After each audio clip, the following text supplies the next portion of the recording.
Hello, and welcome back to Mildly Uncomfortable. This is a podcast in which two friends sit down to explore different controversial subjects each episode. I'm your host, Brandon Zoyce, and alongside me is my co-host, Justin Coleman. Hey, Today, we have our good friend, Jarod Cox, with us. Hello, thanks for having me. Jared, why don't you tell us a little bit about yourself? I work very often. Very often. Very often. I get 4 days off a month, so that's nice. Yeah. That's crazy. Yeah, I was raised in a house with two other siblings by a single mom. I didn't even know that. well, thank you for being on with us, Jared. We wanted to have Jared on the podcast just for the fact that out of all our friends, I believe, and Brandon probably does too, Yeah. he is the most outspoken when it comes to mental health issues, so I thought it would be a good fit on today's topic, which is mental health. I guess when you think of mental health, you do think of like the well-being of somebody emotionally and physiologically. And when I was researching the information for this podcast, I found out there's actually categories that they divvy the disorders into. There's 6 basic ones. There are more. Like there's a shit ton more. There's like 300 plus mental disorders in total, but the basic categories, they fall under mood disorders, which is like depression or bipolar disorders, things that would affect how somebody runs normally in their mood.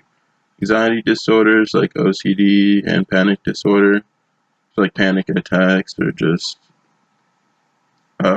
basic anxiety stuff.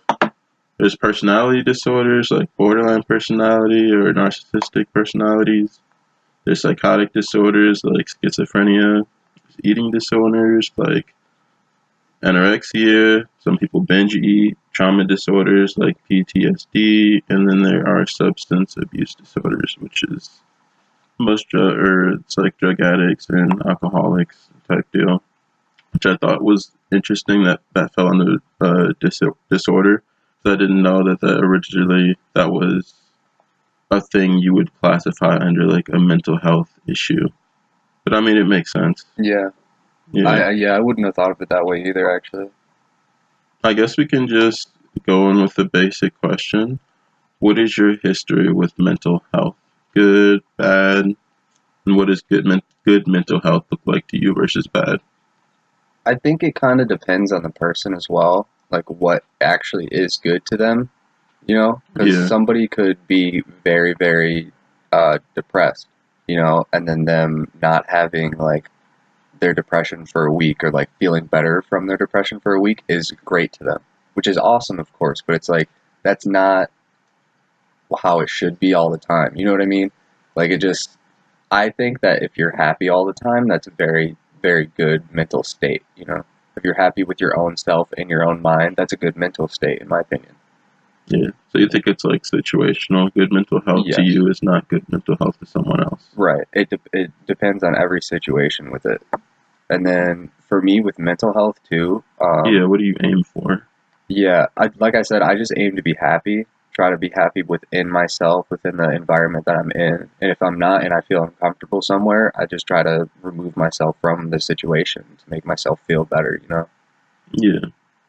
I think, I guess I would say the same thing. I mean, good mental health for me is when I'm I'm mostly happy. There's never going to be a point where I'm going to be happy with every aspect of my life. I just don't think that. I think that's like an unrealistic thing to be happy with everything. Some things are always going to be not how you want them.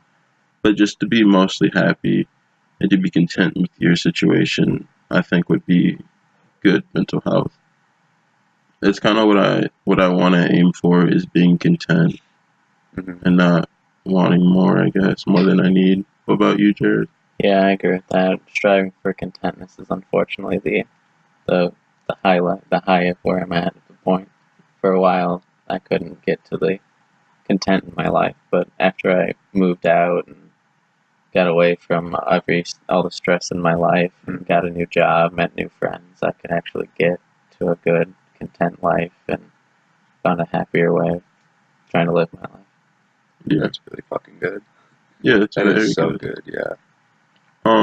So then that brings me to my next question, I guess. Does anybody here suffer from any diagnosed or undiagnosed mental health disorders? Yes, I do. I've been diagnosed with depression, and I have been diagnosed with severe anxiety disorders. I did go to therapy for a while for it. I haven't taken any medicine. It's just a personal preference. I just don't like medicine. Mm. But so you've never tried to take meds for it? No, I've never tried to take meds for it. Okay. Do you think it would be different? Like, do you think it would affect you negatively or positively if you did try it? I think it would honestly affect me negatively. I've talked to a few other people who have taken that type of medicine for depression, and it doesn't make them feel happier. It just makes them feel numb.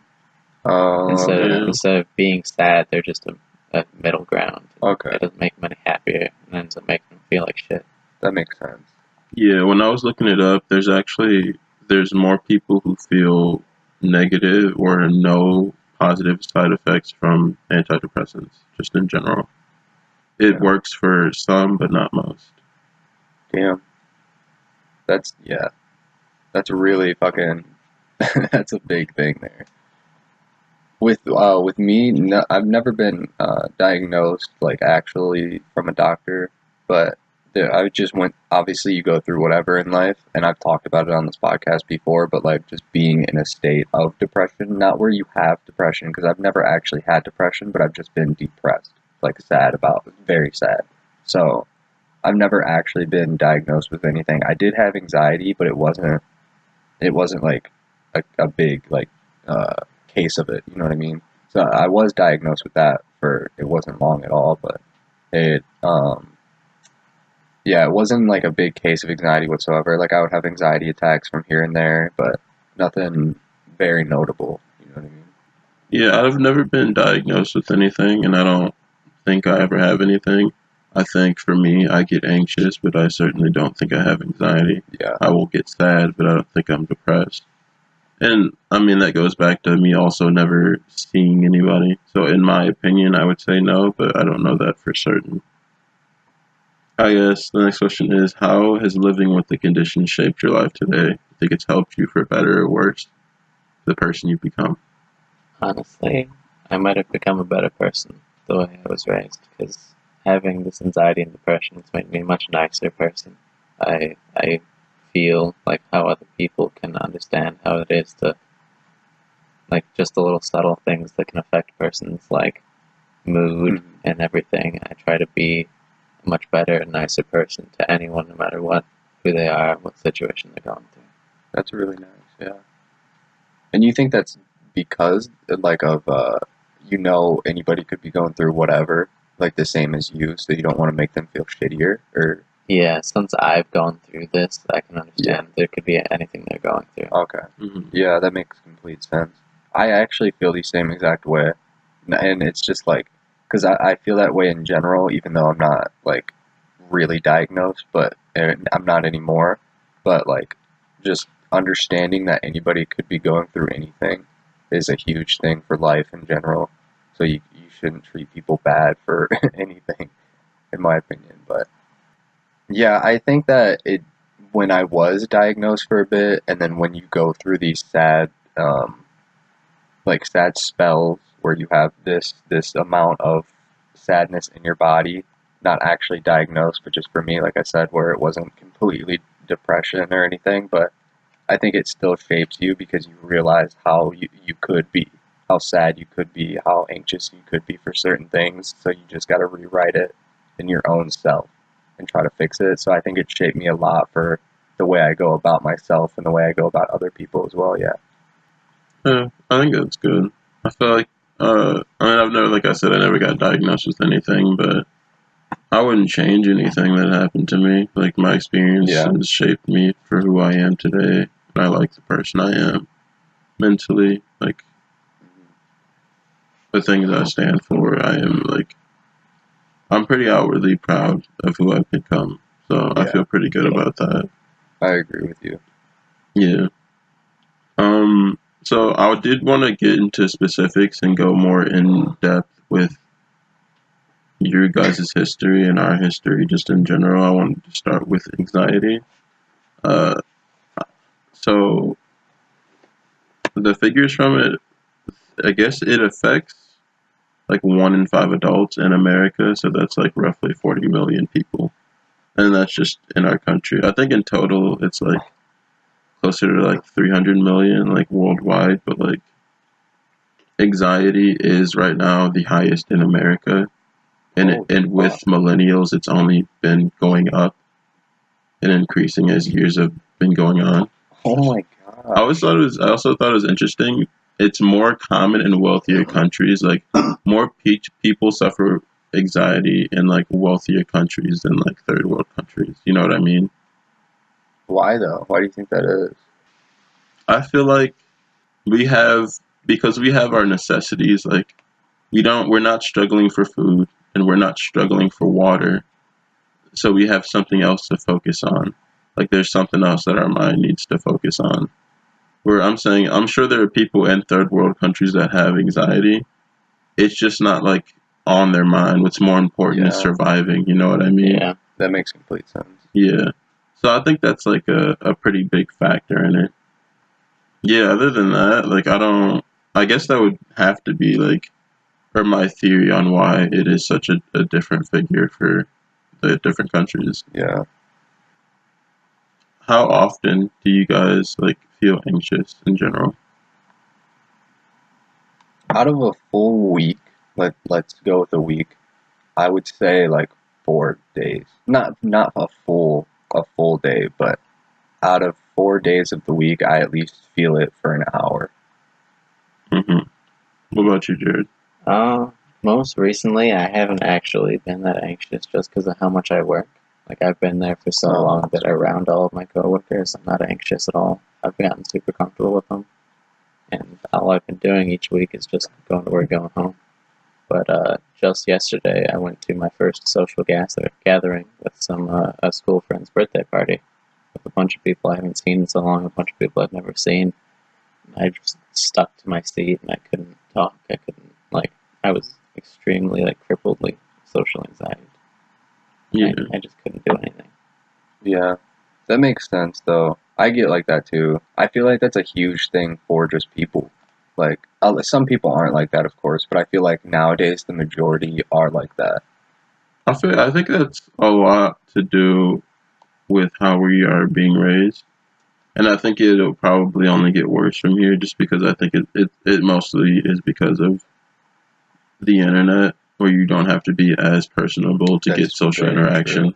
You can get social interaction through a screen. You don't have to actually talk to somebody. Yeah. You don't pick up on social cues because you're never in a social atmosphere. Mm-hmm. You're just alone on your computer talking to strangers. Yeah. So fighting with people too. That's a huge one for media. Or anything like that. Fighting online. Holy shit. Like if you fought with somebody over fucking Facebook or whatever, it's just such a different thing that would happen from in real life when you fight with somebody, or argue, I should say. It's so fucking different, dude. Well, yeah, the thing with this is it doesn't really have to do what we're talking about, but we can get into this. The reason I think it's so different is especially because I used to love doing that. I used to literally just go in YouTube comments. I was like, who am I to fight with today? And I used to literally just terrible. I would go back and forth for days with people. On YouTube? On YouTube. I would be getting their little asses. Wow. But you are terrible. It would be fun. It wouldn't be like I'd argue with somebody for no reason. It'd be like I'd see like an ignorant comment and it's like, let me go in real quick. Like it'll take like 5 seconds and then it turns into a whole 2-day thing. Why? Just because. What was the reasoning? I just wanted to get him. That was just it. I literally just wanted to get him. What the fuck? That's when I used to like arguing. Now I don't care as much. People are gonna be dumb and they're gonna be dumb. That was years ago too, right? You mean? Yeah, that was like high school. Right. Like early high school. Yeah, I did the same thing. Not more. It was more so in middle school for me, though. Yeah, but I think it's different in the fact that the way I would argue with somebody in the YouTube comments would not work that way in real life.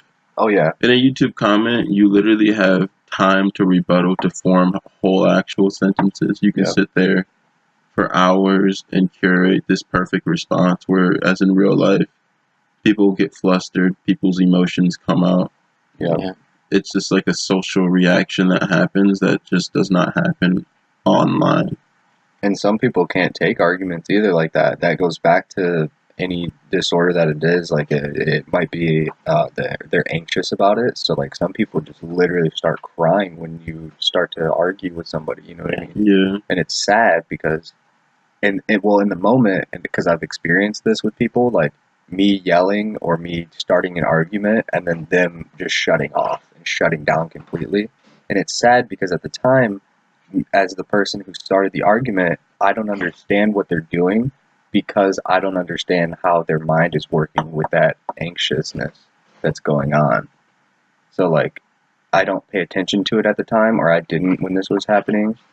And it just was like, looking back on it, it's like, holy shit, that was really bad for me to do that. I kind of do a similar thing in the fact that if somebody is just like, if somebody wants to argue with me, and I know it's just like they're just mad and they're just fucking, they just want to get it out, then I will just shut down and I won't. Yeah. I'll just put up a wall and I'll ignore it. If they're arguing me for like an actual reason, like if they actually want to talk, and if I care about that person, then I will respond. Like I will be in the conversation wholeheartedly. But yeah, but there's also a difference between arguing and then discussing. You know what I mean? Yeah. But I mean that's a whole different fucking subject there. Yeah, with the whole in-person confrontation type of thing. I at work the other day, like, I don't know if my anxiety levels were just too high that day or something, but one of my managers had to talk to me because I did something. I was operating the crane and I did something I shouldn't have done. Like, I wasted time or something. She was just telling me about that, and like, she was obviously upset about me, and she was just doing her job to yell at me, and my eyes started to water up, but I had no reason to do that. Like, I wasn't even that upset, but I started to. And I was like, I had to get away from that conversation. Yeah. I've done that numerous times at a job. So many times. It's unreal. And it's just because I'm so anxious about being there. So I understand wholeheartedly what you just said. Like, I've done that so many times. It's unreal. Like, at my last job, I don't even know, like, what happened in the day, but I just remember because we had a bunch of pallets on this side of a wall, and you're able to go in between the rows of it, and there's not like, nobody can see you. So I literally went in there and I just cried my eyes out. And I really don't remember what the reasoning was, but I just know that I felt so sad and I was so anxious over whatever, like, and it just sucked. It just sucks, mainly when you feel like that in a workplace. Yeah, I thought it was interesting because anxiety, it is a feeling that everybody feels, even animals, they all feel it. Yeah. Because it's like a survival instinct. Like, I feel really anxious about this. Maybe this can hurt me. Like, anxiety goes along with fear. It's just like that little feeling in the back of your head that's telling you no. Or like, this is bad, this could hurt me, I should be really cautious here. And like, that's kind of where it comes out. And that's where the disorder comes from. And the fact that everybody feels anxious, but if you constantly feel anxious when it's unprecedented or in a situation that does not call for an anxious feeling, and it becomes very regular, then it's like you kind of have to you have to start looking at yourself and asking, like, am I suffering from a anxiety disorder? Yeah. Are these feelings of anxiousness, like, correct? Like, are they correlating to the situation that is happening, or am I just feeling this way? I remember, I can tell this story like vividly because it was such a huge like thing for me, and I don't even know what caused it. But so when I was with my ex-girlfriend, it was random too, like, but it was always with her. I would just get anxiety attacks out of nowhere. Like, we would just be chilling, laying down on our phones or like watching a show on the couch or whatever, and it would just be out of nowhere. and it would just be so like bad where I literally wanted to curl up and die, which I was like shaking from it. I was just like, holy fuck. And then sometimes I would get it when she wasn't around, and I don't know what the fuck was going through my brain at this time. This was like, what, 3, 4 years ago? I don't know what was going through my brain at this time. And when, it sounds so bad to say this, but like when I wasn't with her, when she couldn't comfort me or whatever, I would like hit myself. And I don't know, again, I don't know what the fuck was going through my head, but like because I was so aggressive at the time, this is I think is what happened, but it might just be me, whatever. I think because I was so aggressive at the time, I didn't want to accept that this was happening, so I tried to like beat it out of myself, if that makes any sense, or if I just sound crazy, whatever, but I used to do that a lot because I used to have anxiety attacks a lot, and then one day it just stopped. And I have no idea what the cause was or what anything happened for me to either have them or then stop. Because they were both random that they started, and then it was random that it stopped. So I don't know any reasoning behind it, really. That's like a whole thing, too, with just mental health is self-harm and how people use that as a means. I mean, it's a very, very unhealthy means to try to understand your emotions. Yeah. I don't know too much about self-harm and why people do it. Unfortunately, I've dealt with a few different, both on myself and other people, because through relationships I've dated a few people who've done it, and I've done it myself. It just, when you get completely filled with depression or anxiety, you want to feel something else, and the easiest thing to feel is pain. Oh shit! It's I never thought of it that way. It's like wow. You're distracting yourself from one kind of pain to another one that can be brought on very easily. I've never left any scars on my body or anything, but I've taken razor blades to my stomach and to my shoulder. Just like, it makes some of the pain go away. How long ago was it? It was a few years, like 4 or 5 years ago. But I haven't done any of it since, but it helps. Unfortunately, it's really unhealthy, and I got out of that situation, trying to cure myself that way. But was there any reasoning for you to stop? Like, did anything happen, or again, did you just not? Yeah, it helped, because like I'd eventually tell that current girlfriend at the time, and she'd try to she'd hug me, or the comfort factor. And just the fact that it hurt her, me doing that, helped me to stop doing it. Oh, that's good then. Yeah. That's good you had a factor to stop, yeah. If not, yeah, it could have gotten worse, of course. Yeah. I mean, that's always really shitty. I used to do it back in middle school when I was like still understanding myself and then dealing with my mom. It'd be like, it was a similar thing where I would do it as a way to like, it was different for me, but not, I guess it's like similar. So the way I would rationalize it in my head is, if I can hurt myself, then I don't have to worry about her hurting me, because I'm causing myself physical pain. And that's something that I can actually like, it's like a tangible feeling, and they're like results that I can see that happen in front of me. And so it was kind of like a distraction type of deal, or just like replacing one pain with another, one that's easier to bear. And for me, that was more so physical. And that was mostly just like cutting and shit, just like on my hands and shit.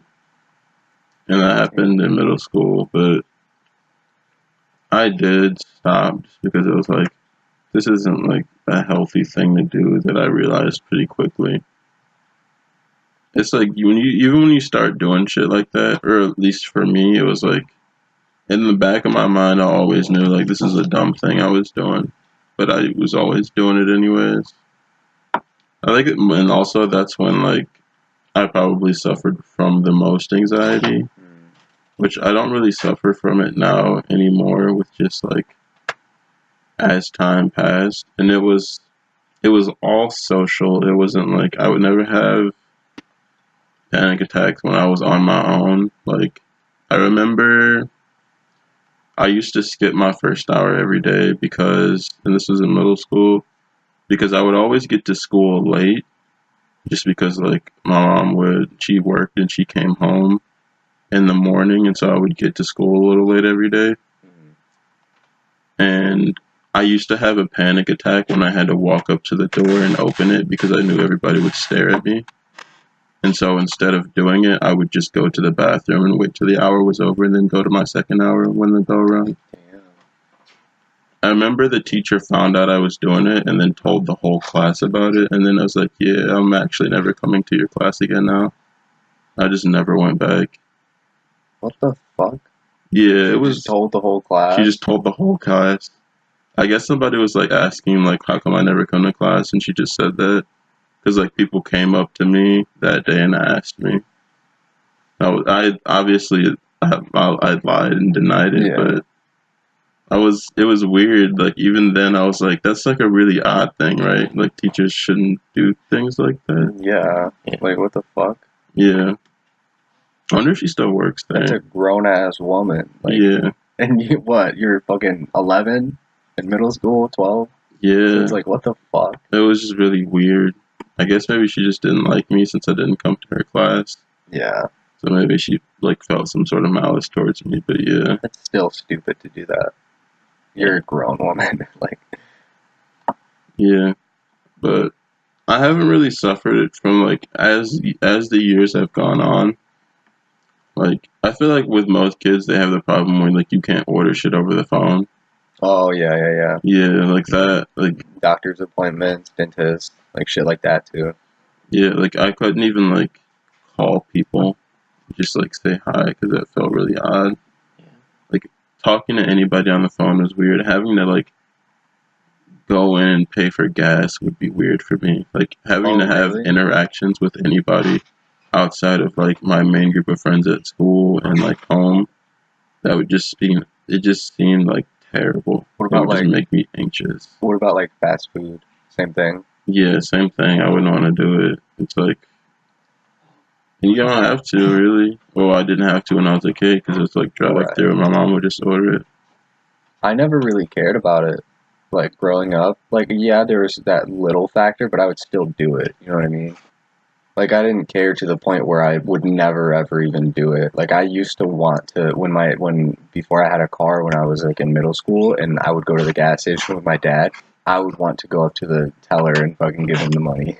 So it's like, yeah, it obviously just depends on the person, and it also I was as I grew up too, I was a little more anxious, like it's weird to me because that does happen, of course, but at the time I had never seen it. So this was like 2 years ago that I felt more anxious than ever. But I got a job where it's the same job where I cried in the fucking pallets, where I had to talk on the phone and like email people all the time. So it like helped me out a lot to get rid of the anxiety that I had against talking to people once more. So like it helped me out a lot. And I think that goes back to like, obviously just situational, because some people wouldn't even have taken the job, you know what I mean, because of that reason.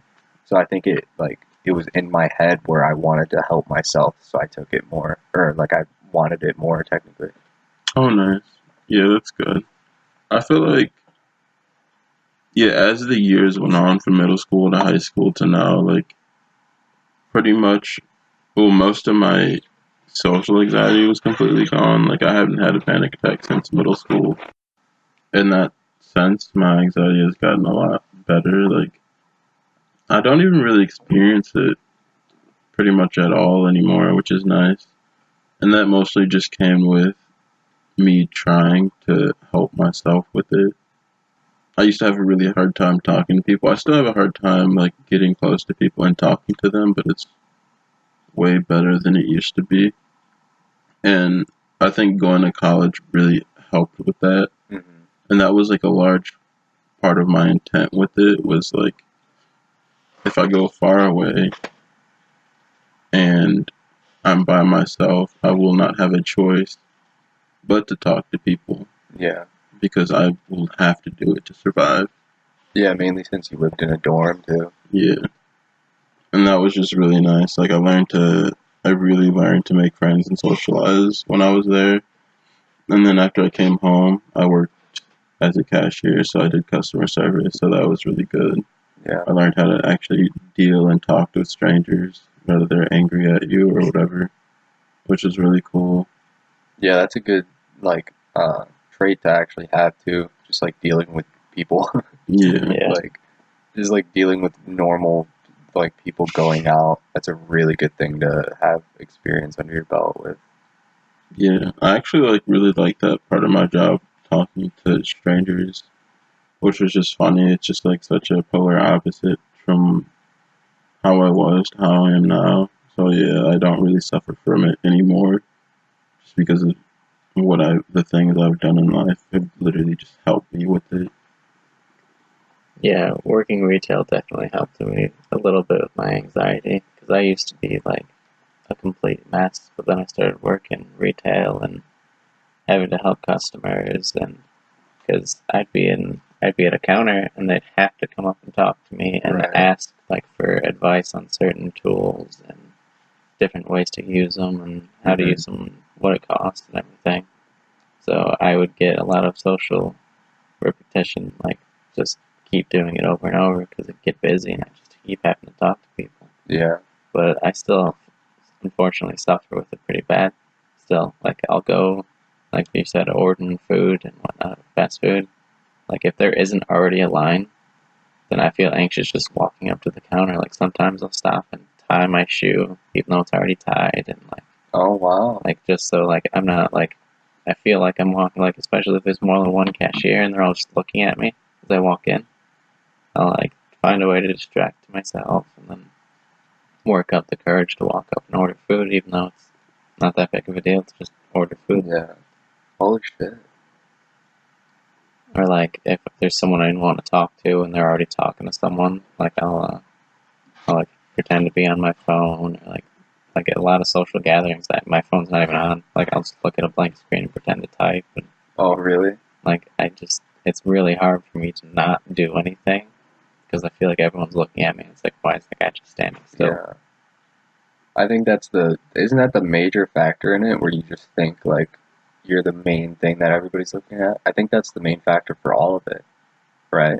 For all anxiety, where it's like you just believe in your own head because you have anxiety that everybody's like mainly if you're in a social gathering and you're like you're about to have an attack, it's like holy fuck, all of these people are going to see me have an anxiety attack, and it makes it even worse because I've gone through that too. It's the worst thing ever. Yeah. I mean, sometimes I do catch myself drifting back into that sort of mentality when I'm at parties, and the fact that sometimes I will literally just get in a corner and just sit there and not talk to anybody. And then I'll just start thinking about it like, wow, it's been 10 minutes, I haven't said anything, wow, it's been an hour. And then I'm just fixated on the fact that I haven't talked to anybody, and then I can't think about anything. I can't even think to say anything to this person. It's the one thing on my mind is like, you have to say something. And then what always happens that makes it worse is somebody goes, wow, Justin, you really talk a lot, huh? And it was like, oh, it happens so much. It's like, all right, dude. Like, yeah, I feel like that's really fucked up. I feel like that's really fucked up because like we were saying earlier, you don't know what somebody's going through or has gone through with it. So like even just a subtle little joke like that still can go miles in somebody's head, you know? mm-hmm. Yeah. I haven't felt like that like at a get together gathering party thing. I haven't felt like that I did before, and then in the recent years I haven't. But I actually felt like that I don't even think it was a month ago, but I went somewhere and it was just so awkward. And I didn't really want to leave because I was still having a good time, but like it was just the people making it more awkward for me. And it was the first time that I had felt that way in so long, and I just did not say anything, and it was a straight like hour that I was just sitting there doing nothing. straight up doing nothing. Like, I wasn't even looking at my phone. I was just there technically, and I felt the most anxiety by being there in general too. It was so weird to me because I hadn't experienced it in so long. Sometimes it's like, or sometimes I will go to a gathering and it's just like, I won't say anything and it won't bother me. Like, I won't be anxious or anything. I'll just like not want to talk and it'll be fine. It's only like when I get into my head, it's like when I want to talk, I can't because no words will, like a sentence will not form in my brain to say to another person. It's like all I'm trying to think about is like, what can I say right now? It's like nothing pops up. Yeah. And then the silence has gone so long, it's like, all right, what do I do now? The silence has gone so long. Can I even start talking now? Type of deal. But yeah, sometimes I don't care. It's just, I kind of do like to sit in a corner. I'll talk to like one person maybe. So I think I prefer to talk to like one person at a time, especially in like social gatherings. Yeah. With the big groups, I do kind of fade into the background a little bit. Makes me a little anxious, but not very. Would you guys say it's gotten better over the years for you? Because it has for me, for sure. Yeah, I think 100% mine's gotten better. Yeah, mine's gotten better. I mean, it's not like a huge improvement. Like, personally, I've been able to improve it myself, just like from ways of living. But the way it dwindles is different than just like, it doesn't go away, unfortunately. Like, something I've realized over the years just on my own is people always say it gets better, but with certain disorders, it doesn't. You find like certain things that make you, like when you order food at a restaurant and your food arrives, not a single thought of depression or anxiety goes through your head. You just see the food and you're happy, and that's a very small moment. But what you need to do in life is find the things and people that make that moment last the longest. And unfortunately, things don't get better, but those moments happen more often. Holy fuck, that's the deepest shit I've ever heard. I literally love that. It's sad, obviously, but like that's such a wonderful way to actually look at it too. Like, because some people don't even have enough wherewithal because they're so like depressed, and not in a bad way. Like, I'm not saying somebody is worse for that, but because they're so down in the dumps, they can't even look at it that way. So I'm very glad that you look at it that way. I guess in America specifically, it affects 16 million Americans. So with anxiety, it was 40 million. So like roughly a fourth of that. Way less more than like anxiety is a lot more common than depression, but depression is still, I think it's like the second or third most common thing in terms of mental disorders. I thought it was interesting because it said only 1 in 3 people like suffering from actual like diagnosed depression will like get treatment for it, like regularly visit a therapist or go on medication or what have you. And that's sad too. Yeah. Because it can really help certain things. Even just therapy can help very much. Like in Jared's case where he doesn't want to take the meds, like that's understandable. But again, for somebody it could also help, but you just don't know, you know? Yeah. So like 1 of 3 people out of 16 million, that is crazy that people aren't seeking help. That's the saddest thing I've heard in a while, legitimately. And it goes into the fact where it's like a third of them are seeking help, and then the third of them that are seeking help, maybe they go on meds and they get worse. That is very true. Or maybe they go try to find help and can't get help because these are just people seeking treatment, not actually receiving treatment. Okay, that makes sense. Yeah. So it's like even less for people. There's even a less percentage of people who are actually receiving treatment for their mental disorder, whether it be therapy or medication. That makes sense. Yeah.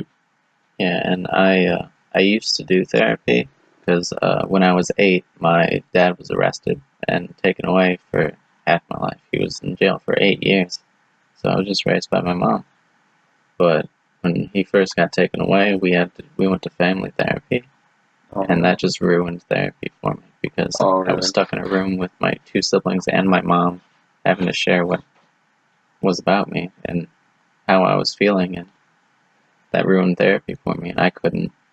Ever since we did family therapy, I haven't gone to therapy at all. And honestly, it might help me, but it's just like I've got that point in my mind where it's just ruined for me. Yeah, I understand that completely. Do you think it would have been different if you didn't go to that family therapy? Like, because obviously you wouldn't have hated it then. Yeah, I feel like if I didn't go to family therapy then, and I would have been older and been able to go to one-on-one therapy, it might have helped me more. But I guess I don't regret it because I'm happy where I'm at right now.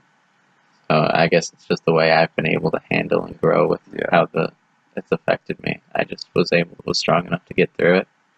But a lot of other people, if therapy gets ruined for them, and then they're also not strong enough to do it by themselves, then they can just keep going, spiraling downwards. Mm-hmm. Do you think you'd ever go to therapy?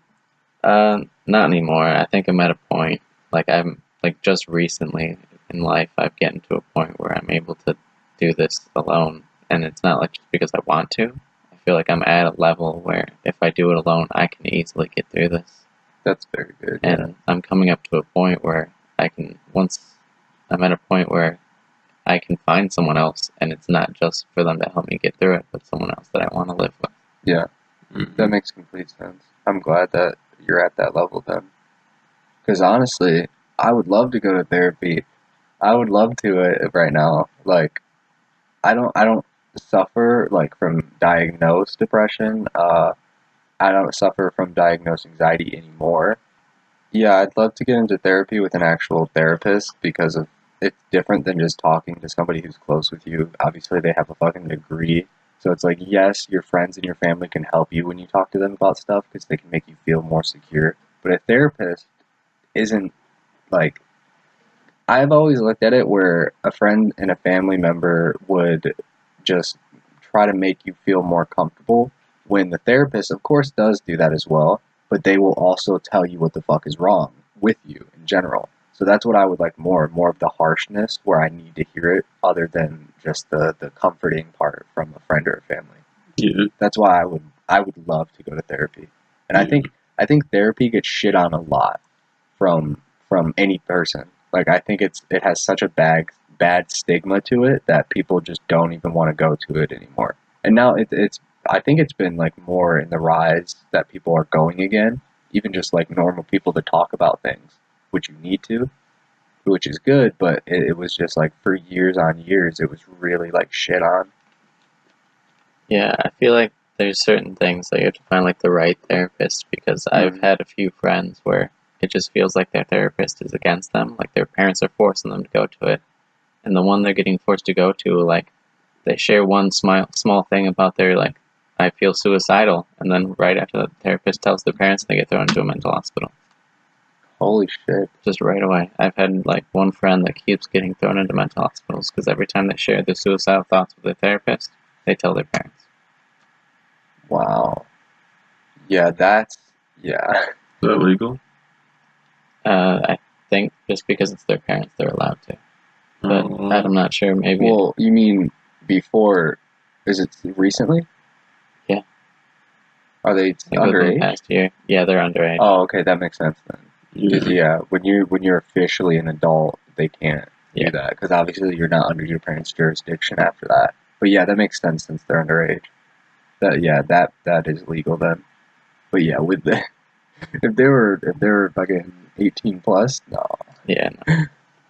Yeah, that's different. I go under the opinion where I think everybody could benefit from a therapist. Everybody could benefit from going to somebody and talking with them. You know, just discussing your problems and getting feedback from an unbiased opinion, like you said. Somebody who's not a friend or family. Somebody who won't sugarcoat things. They'll just give it to you matter-of-factly. Yeah, I agree with you 100%. Because, like you said, that word sugarcoating, that's the best to describe it, because they will not sugarcoat it. Yeah, they'll make you feel better, of course. That's their job. They still gotta help you, but they'll I use this term so much now, but they will literally deep dive into the worst parts of your mind and drag that shit out. And like you will actually put it on the table. Say if you've blocked it out for years, like it will be on the table, and you will have to talk about it for your session if they drag that out of you. And I think it's such a good thing to do because, man, just for me in general, I could like pull out so many things, let alone what an actual therapist can pull out for me. And I feel like that goes tenfold for somebody who's actually very much diagnosed with any disorder. So it's just like I just feel like it's such a good helping matter that people again just shit on sometimes. Yeah, I go in the same vein where I would love to have a therapist just to talk to, and just in general to talk to about shit. Outside of therapists, I always thought it was interesting how school counselors work. They're kind of like the in-school therapists. Like, if you guys ever gotten approached by one or talked to one. No, even though like I went through all that shit during senior year where I just didn't show up the first hour and then I failed all of my classes. Not one person, like any teacher, any counselor, anybody, any administration, none of them, they didn't give a fuck. The only person who asked me anything was Pappas, and that's because Pappas was like a friend. So it was like, no, never. I've never been approached by a counselor either. Like, I was really good at hiding it when it came to being in school. Like, some of the teachers thought I was a real happy kid, but I was really good at hiding it when it came to teachers and being in public. I still had the anxiety of like not talking to people, and that helped hiding it. But they never thought it was serious enough to throw me into counseling. Yeah, I haven't either about like that stuff. I think the only time I've ever been approached by a counselor is when it comes to like attendance. And the only reason a school will do that is because of truancy and shit, and they need their money. Like, if you're not coming to school, you're not, like, that's another head that they're not going to get paid for. Yeah. But they still have to rely resources for. Which is, like, kind of the only reason they'll say anything to you if you're not coming to school.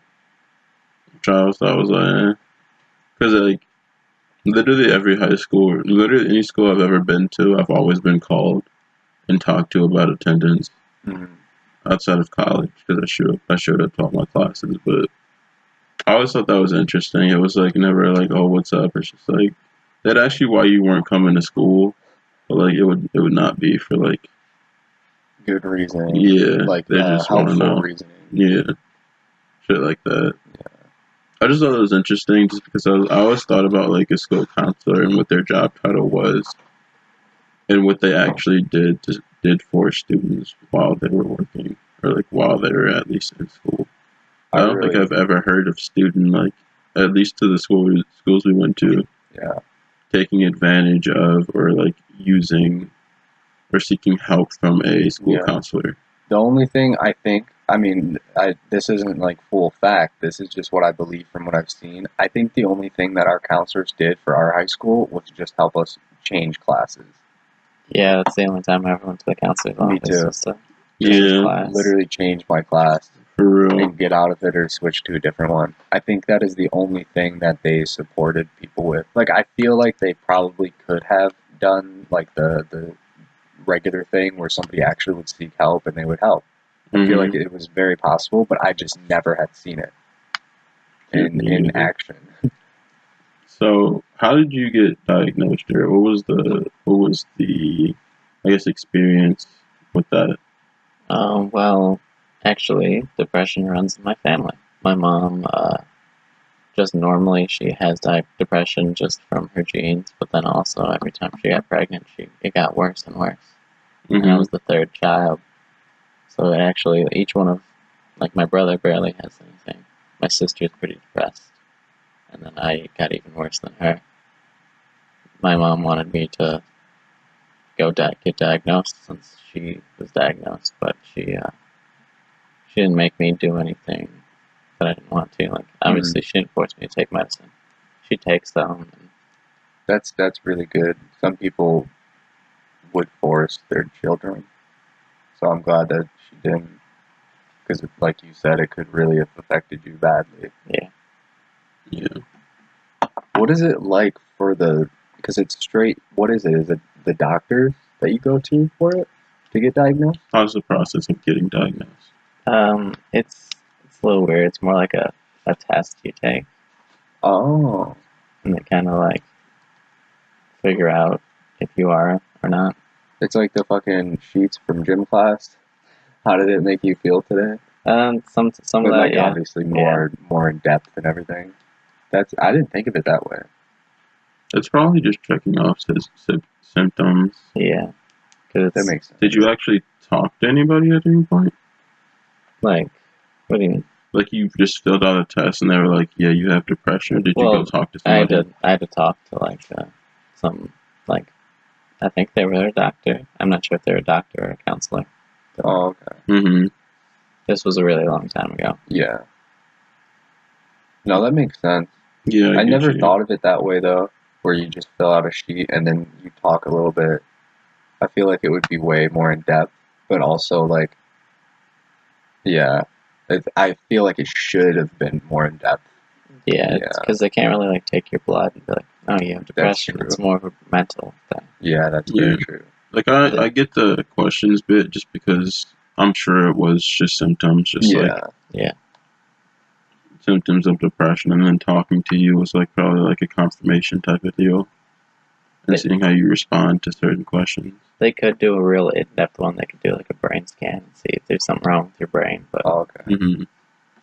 Yeah, that's something more that I was thinking of. But yeah, that makes sense for like more like heavier, I guess is the word, heavier like symptoms where it's like psychotic disorder, schizophrenia. That's a chemical imbalance in your brain. Yeah, when you deal with those type of disorders, and some people do have a chemical imbalance that causes depression, which is medical depression. Yeah, that makes sense. Yeah, mine's more genes and just personal things that I went through, like my father getting arrested. Mm-hmm. So you think it's I guess, an outcome from your circumstances, like yeah. My father getting arrested is pretty heavy on that. And I've gone through different things with relationships that's just made it worse, and then just my genes, unfortunately. I did want to touch on self-diagnosis and what that looks like today. So it's like we kind of live in this internet culture of like WebMD and like just being able to look up like, oh, what's wrong with me, and people just like assuming they have shit. Yeah. Like you could probably just go on Twitter and it'd be like 50 people can say they have anxiety, and only a few of them have ever actually gotten diagnosed by a medical professional. Yeah. Which I always think is really important with these types of things. It's just like, I've always felt odd about that. Like people when they self-diagnose and they just say, oh, I have depression or I have anxiety, and they've never been to a medical professional in their life. So it's like, you don't really know that you have that. You could be suffering from some other disorder that has these same symptoms, or you could not be suffering from anything. You could just be a person who gets anxious. Right, that's what I was going to say, because you might not have anxiety, you just get anxious, but that's just being a human.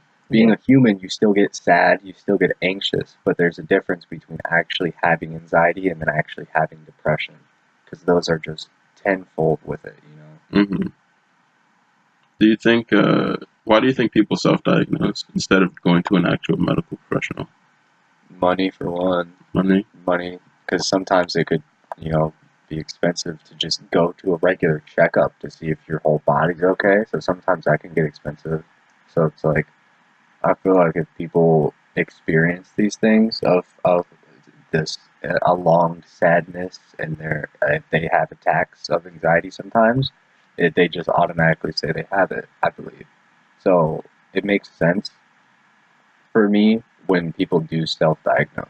But again, like I said, like, it just might not be as serious as the actual disorder, but they can still feel the way that they feel, and then if it keeps happening, then that's a rightfully self-diagnosis, I think. Yeah. I think for me, I believe the opposite. I think self-diagnosing is really dangerous. Like I already said, I think it can get Yeah. dangerous, of course. yeah. Well, I think it's always dangerous in the fact that you you could even confuse certain symptoms you think might be a mental problem could be symptoms from like a physical thing. You know what I mean? Yeah. Like you can be really fatigued and sad, but maybe that's not from depression. Maybe you have like an actual issue going on with your body. Yeah. And if you just assume it's one thing in your brain, then you're never going to get help. No, yeah, I understand what you mean. Yeah. I just feel like that's selective too though, because some people could be like that, of course, but then other times it's not as serious. So if they're just self-diagnosing to say like, "Oh, I have anxiety," whatever. Mm-hmm. If they feel anxious and they want to say it, then you can say it. I don't care about that. But if and what you just said, if it's like that, I do agree with you with it, because yeah, that's dangerous to do so. Yeah. I also have the problem where I also disagree with that, just being like, oh, I'm anxious, so I have anxiety. I feel like if you have not been diagnosed by a professional, you shouldn't be just outwardly saying you have anxiety. Because if you don't, then you're diluting kind of the message and the awareness for No. other people who actually have it. I also agree with you on that, but I still think it's the fact that it's just like everybody kind of like puts to light mental illnesses a lot nowadays, Mm-hmm. where it's put on a pedestal when it shouldn't be. Yeah. Mental illness should not be put on a pedestal of I want to have it. Yeah, it's romanticized and fetishized nowadays. People like that's part of the reason I don't like self-diagnosis. It's because people like to have the label on them of, oh, I'm depressed, I'm anxiety. And especially on social media, and I was like, that's so fucked up for people who actually have it. You don't have it. You might have it, but you do not know if you have it because you've never been actually diagnosed. Yeah, social media is really bad with it because that's where mainly all the people want to have it, technically, Yeah. So it's like, and it's really bad. Like, I don't care if you do it. I really don't. Like, I understand your points, but if somebody were to do it that I know personally, I wouldn't, like, talk shit about them or, like, call them out for it, because I wouldn't care in that scenario. Yeah. Well, if it was a friend and they told me they had anxiety, I would immediately say, did you get diagnosed? Did you go see, like, a medical professional on this? Like, because that's just the first question I'm going to ask, because if you have a problem, you should be actively trying to solve it. Mm-hmm.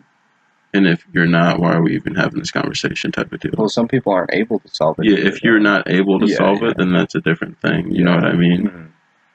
But yeah, I agree with what you've been saying. Like, it makes sense. I just feel a different way, though, with if they want to do it, then do it.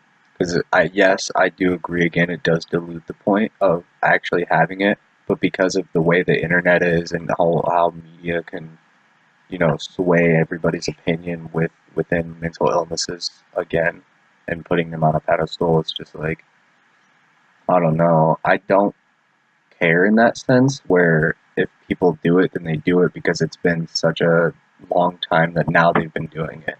Yeah. So now it's just so normalized, to me at least, where I've never actually seen it in the way that you've said it.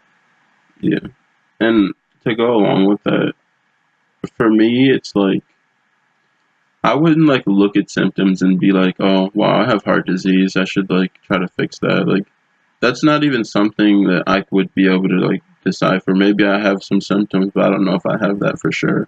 And I think a mental disorder should go along with the same thing.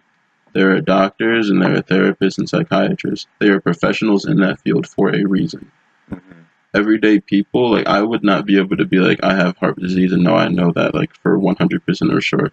Maybe I can look up some symptoms. Maybe I have symptoms of it, but I don't know that off the top of my head.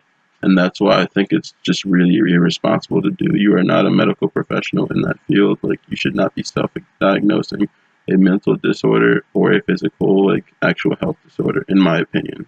I think that's why there are professionals. I understand that, yeah. Yeah. Like, what if your circumstances are responsible for your emotional pain? in the fact there are people who, kind of like Jared said, have genes where they are depressed, and it just runs in their family, and they have depression. And there are people who really terrible things happen to them, Yeah. and maybe they develop depression, and both or both. Yeah, there can be a combination of both, but it's like I got just wondering, like, is one more true than the other? Like, what would a medical professional think would be like? Would they count both of these things as like true depression? Because you can say, because you can get a medical fact like with what 100% of the doubt there is a chemical imbalance in your brain. Yeah. We can see it on the scan. This is why you have depression. And then there is also the side of going and taking tests and getting symptoms. Yeah. You know what I mean? Like where it's like one is not concrete and one is completely concrete proof. Like we can look at this here and we know this. And then there's like, these are your symptoms, and so we believe you have this. I don't know. I just thought that was like interesting. No, I agree with you. Yeah. Yeah. I feel like there's different kinds of depression, because the gene one is one you can't. Because sometimes if it's like the gene one, you can't really get better.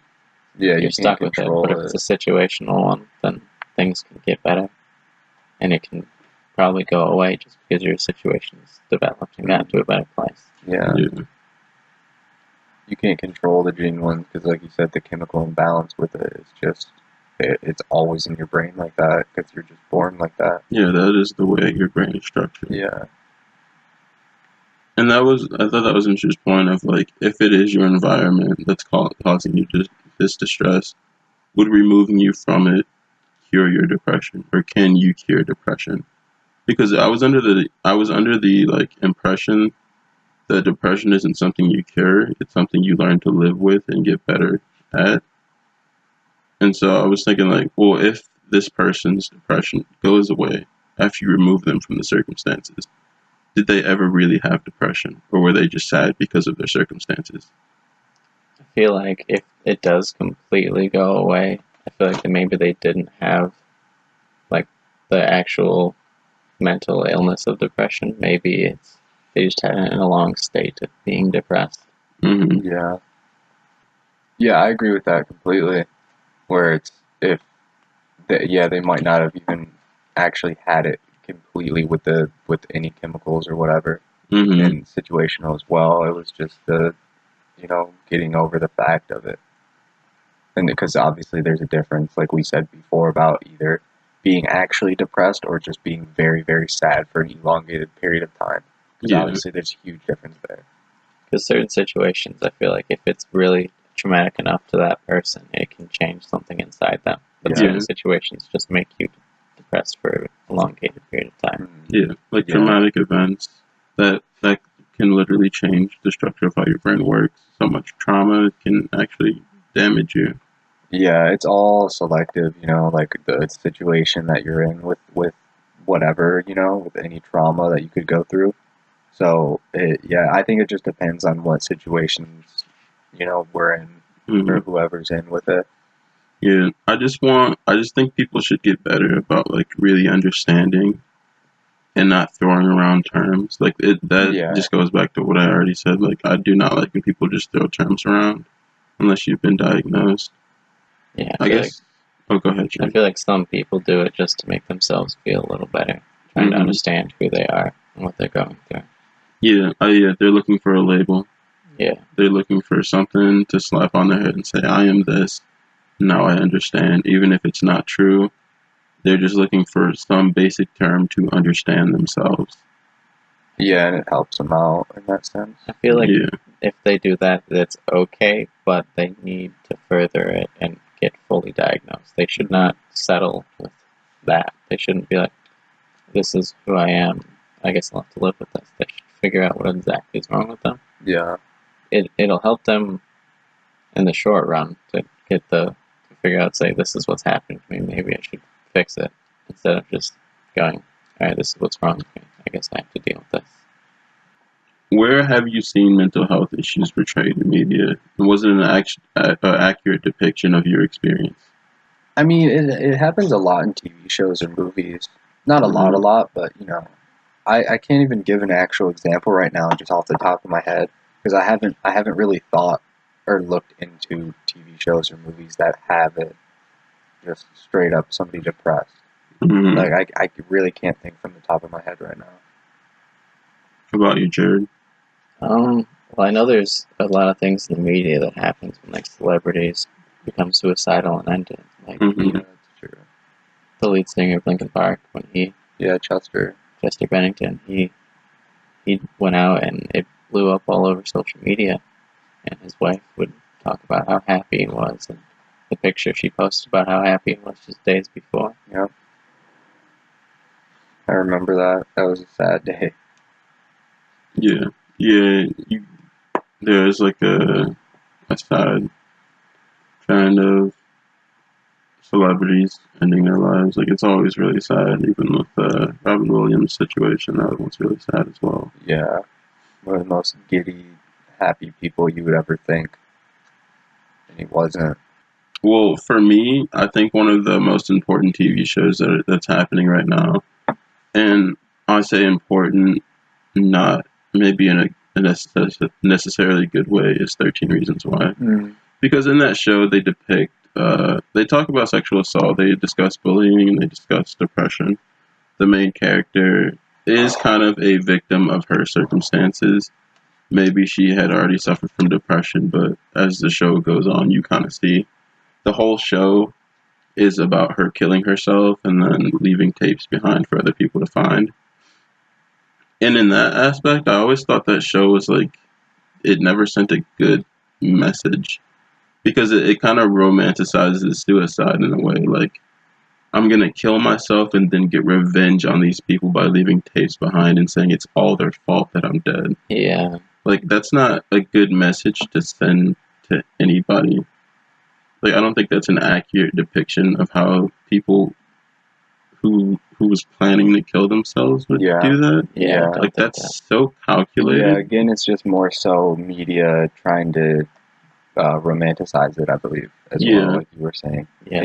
It makes more sense too from a TV show standpoint, because it's just like they're getting the views from it, you know what I mean? Mm-hmm. So they don't really care about how not specifically 13 Reasons Why or the producers or anything, or the writers, but just like media doesn't really care usually because they've never done anything like that, gone through any disorders whatsoever. Mm-hmm. Most of them, or most of these producers and writers haven't. So they just want to put it out there because it's topical, just like when we were talking about putting more gay people inside of video games or shows just because, oh, here's our gay character. Oh, here's our depressed character. It's like the same thing where they're just like relatable, in my opinion, most of the time. Yeah, I don't think that shows a very good accurate description of suicide, because when someone wants to, as me personally, I've been very suicidal in my life. When someone wants to commit suicide, it's not because they hate everyone else, it's because they hate themselves. Mm-hmm. They think them leaving would better everyone else. Yeah. So leaving behind things to tell people this is your fault and this is why I'm doing this, it's not a good reason. Yeah. There was a Google study with it. It was like after the show premiered on Netflix, there was like a 21% increase on people searching how to kill yourself. And then there was an even larger increase, but not by much, like of seeking like hotline information. So it was like, oh wow, it did help some people, but like in that factor, they were also romanticize the idea of killing yourself, and like, because teenagers are angsty, moody little motherfuckers. Like, they don't know what to do with their feelings. So somebody could see that. Instinct. Yeah, somebody could see that and be like, dude, I fucking hate everybody in my high school. Like, I don't want to live anyways. Like, I can do what she did type of deal. Yeah, I agree with you. That's very bad to do that. Yeah, it's like, I don't like when a show depicts that kind of experience, because not only do I think it's not accurate, it's also really dangerous. Yeah. Especially because you have to look at your target audience and who that show is for, and you're showing a bunch of hormonal teenagers like, Yeah. this is okay type of deal. Like, look what she did while she was in high school. Yeah. So it's like it's relatable, of course. So Yeah. Oh man. The show, I guess there was like a lot of outreach about it, or like a lot of people who were outspoken. Or now, because I still watch the show because I just wanted to know what happened, and they do like in the beginning they literally do like a, I don't know what to call it. Disclaimer? Like they do a disclaimer, the actual actors, and they always give a hotline out, and then also info on mental health because. But they didn't do that to begin with, They right? didn't do that to begin with. This was after the outrage. Yeah. Because it was like, how are you going to show up? Because the show focuses on mental health. Yeah. Like, that's like the whole thing. And you cannot, like, it was like after that, they're like, yeah, we probably shouldn't be showing a character. Because there was a scene in that show where they literally showed a character slit both of her wrists and die in a bathtub. Like, it was very graphic and very bad. God. And like I saw that scene, I was like, that was not only unnecessary, but really fucking disturbing. There's like, yeah, that just from you saying it, let alone watching, like I cannot imagine watching that as a teenager. Yeah. And seeing that, because that mainly when it's so well put together, probably because it's an actual show that is, it looks produced. very you have real. your real set, you have everything, you have your actors. It's like, oh my fucking gosh, like I could not imagine seeing that as a teenager. Yeah. When I'm already in a state that I would want to do that. Yeah. And so the next question ties into it. Do you believe media hinders the mental health movement by romanticizing it, or do you believe that they show representation and bring awareness? Or maybe it's like a combination of both, depending on where you're getting your entertainment, I guess. I think it is both. I think it goes back to both, because then things like, again, 13 Reasons Why, with scenes like that and what they do and not putting the disclaimer, that's very bad. That's just romanticizing it. But I do believe there are some good things out there that you can get help from and that can raise awareness for people. I do believe that, because like let's go with something as basic as a song, like Logic's song about the suicide helpline number, talking about the song literally says I want to die today, and then it talks about getting help and what they do, and then it's like, I don't want to die anymore. I just want to be alive and be happy. And it's like, yes, that's more so just to rhyme and be a song lyric, but it's like it still portrays a good message, and it still gives these people who listen to Logic this outlet that they might not have known about the number. So I think there's good and bad in all types of media, no matter what. Yeah. And just focusing on the negative for it is very bad. I think that's bad to do for anything, just focusing on negative for any situation. So I think that it's better to focus on the positive things, as even as small as like a song title, and then talking about it. Even though Logic obviously stretches out to like way bigger, like he's one of the biggest rappers right now, but yeah. I think that was really important even when I was growing up, was like the people I was watching, when they were advocating for things, it wasn't like they would talk about their experiences, but like they'd always provide resources. Like I remember I called a hotline before, and it was really cool. It was like Trevor Project, which is an LGBT hotline. Well, just because I'm sure you know, a lot of trans and gay people do kill themselves, especially